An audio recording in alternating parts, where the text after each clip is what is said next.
안녕하세요. 아나운서 허연주입니다. 목포 여수 MBC가 공동으로 제작한 다가온 뉴스 시간입니다. 이번 주는 전남산 유기농 식품이 세계 시장에 본격적으로 진출하기 위한 채비를 서두르고 있다는 소식과 순천시 향동 와룡습지가 환경부 습지 보호구역으로 지정됐다는 소식 준비했습니다. 함께 보시죠.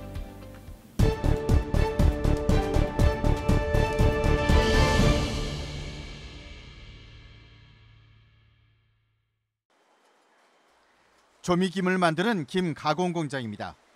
신안 앞에도에 공장을 세운 지 10년 만에 지난해 1억 달러 수출탑을 수상했습니다. 수출 비결은 유기 인증. 원초부터 철저한 품질 관리로 미국을 비롯해 유럽, 남미, 일본에까지 수출 시장을 넓히고 있습니다. 친유기농 기법을 통한 유기 인증, 즉 오가닉 USDA 인증을 받은 상태로서 제품이 생산되고 있습니다. 전 세계적으로 유기농 식품에 대한 관심이 커지면서 전남산 유기농 제품 수출이 날개를 달았습니다. 쌀과 녹차, 버섯, 유자차 등 품목도 다양해지고 있습니다. 친환경 농수축산물의 최대 생산지인 전남이 국제 유기농 식품 수출 플랫폼 구축에 나섭니다. 우리 전라남도는 전국 친환경 농산물의 52%를 생산하는 최대 공급 기지입니다. 그래서 이거를 생산뿐만 아니라 수출까지 세계 시장을 개척해야 된다. 그 차원에서 추진하게 됐습니다. 무안공항과 광양항에 각각 수출 공동 물류단지를 조성하고 저장, 선별, 전처리 등 자동화 시설과 검역 시스템을 구축할 계획입니다. 이 같은 수출 물류단지를 조성하기 위한 타당성 조사 용역비 2억 원이 올해 정부 예산에 반영돼 사업 추진에 청신호가 켜졌습니다. 이번 예산 반영을 위해 적극적으로 정부를 설득해 왔습니다. 연구 영역 결과를 토대로 본 사업에도 예산이 반영될 수 있도록 지속적으로 노력을 다하겠습니다. 전남도는 이와 연계해 친환경 농산물 생산 전문 단지도 만들기로 했습니다. 수출용 유기농 쌀만 재배하는 단지 30곳과 과체류 생산 전문 시설도 계획하고 있습니다.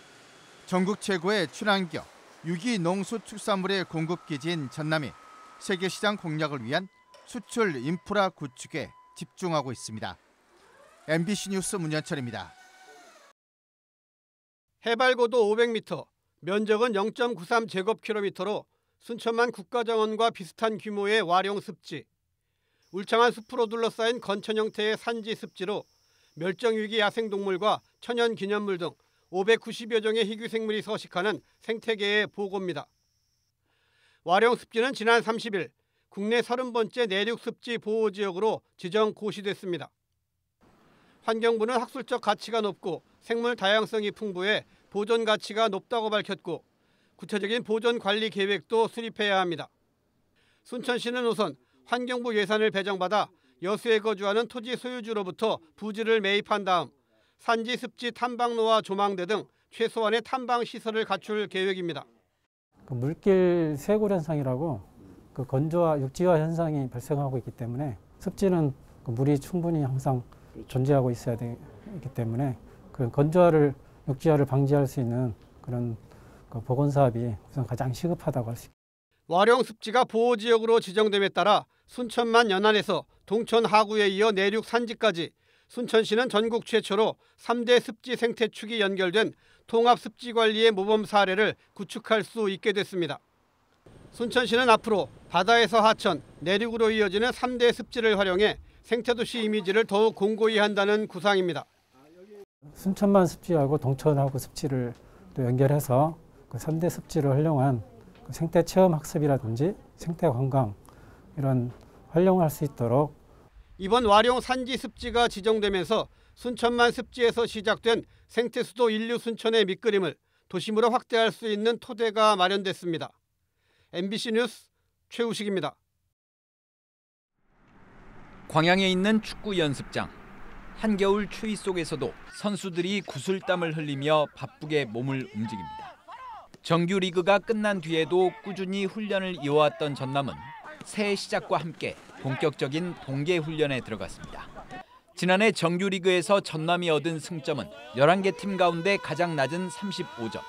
2부 리그 최하위라는 오명을 씻어내기 위해 선수들은 새로운 각오를 다지고 있습니다. 어느 정도 부담이 있긴 한데 이제 올해 시즌은 이제 마음가짐이 좀 다른 것 같아가지고 좋은 성적을 낼 거라 믿습니다. 지난달 새롭게 코치진 구성을 마친 전남은 곧바로 전력 보강에 나섰습니다. 인천 등에서 활약했던 수비수 강민수와 장신 골키퍼 최봉진이 전남의 유니폼을 입게 됐고 이달 중순까지 외국인 선수 등 2~3명이 추가로 합류할 것으로 보입니다.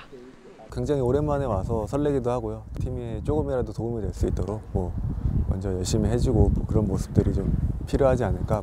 올해 2부 리그에는 2개 팀이 추가돼 1부 리그 승격을 두고 더욱 치열한 경쟁이 예상됩니다.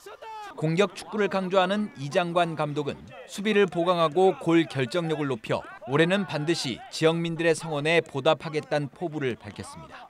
전남다운 축구는 계속 이어가야 되겠지만 그러면서 승률도 따라가는, 또한 그래서 우리 전남 팬들이 그런 승리에 대한 기쁨도 같이 가져갈 수 있는 그런 축구를 좀 하고 싶습니다.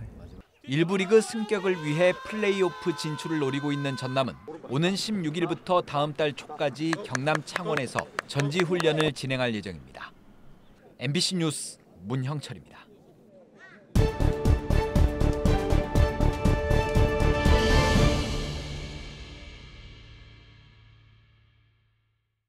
일제강점기 당시 전국의 한센인들이 강제 수용됐던 고흥 소록도. 한센인은 물론 가족들까지 강제노역과 단종 등의 인권 유린을 겪은 아픈 역사를 간직한 곳입니다. 그런데 최근 소록도 수용자들이 일본군 위안부로도 동원되려 했다는 주장이 제기됐습니다. 1937년부터 18년간 한센인 아버지와 함께 소록도에 수용됐던 정현식 씨. 일제의 노동력 수탈 조직인 보국대가 소록도에도 있었다고 말합니다. 당시 소록도 보국대 처녀들이 위안부로 동원될 거란 말이 돌자 부모들은 한센병 감염 여부를 가리지 않고 어린 딸을 서둘러 결혼시켰습니다. 정 씨의 누나도 마찬가지였습니다.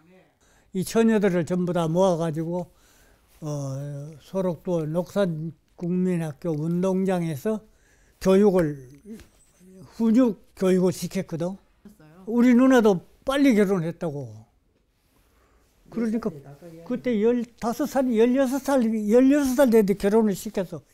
또 정 씨는 7살 무렵 소록도 구북리의 한 주택에 거주했는데 당시 옆집에 위안부로 동원됐다 매독에 걸려 얼굴이 크게 상한 여성이 살았다고도 말합니다. 자기가 이 얘기를 하더라고. 내가 이렇게 위안부로 돼가지고 얼굴이 이리 됐는데 내가 국가를 위해서 희생한 몸인데 너희들이 내를.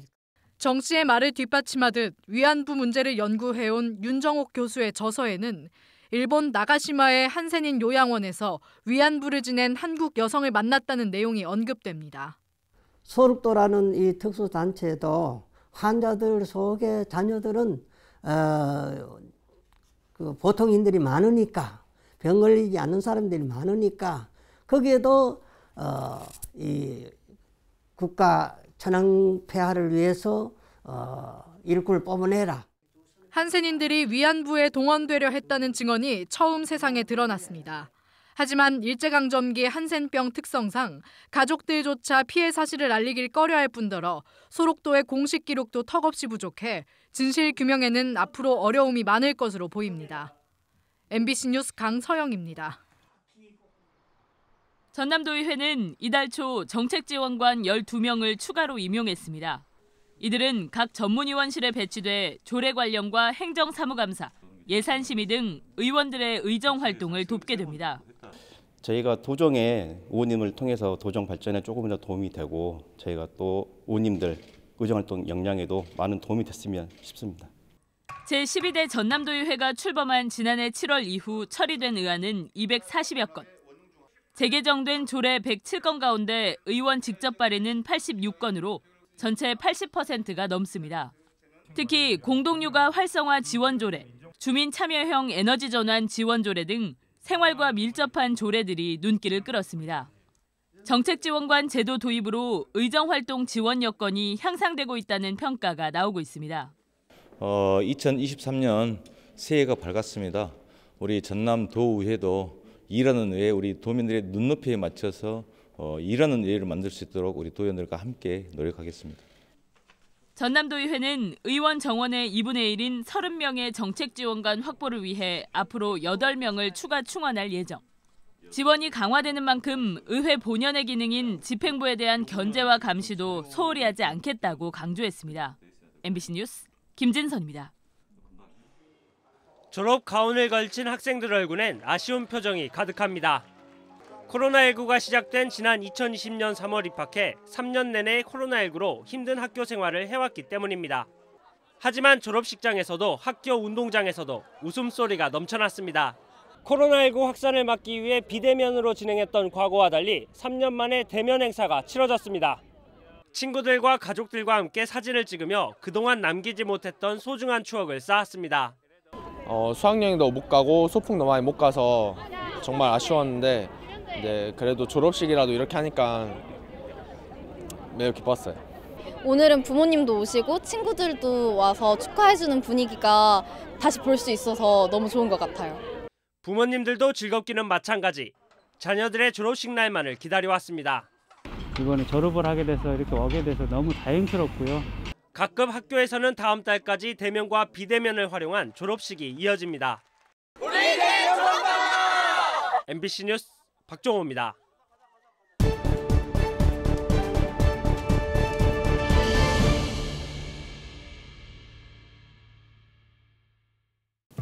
오늘 다가온 뉴스 어떻게 보셨나요? 다음 이 시간에는 더욱더 풍성한 소식으로 찾아뵙겠습니다.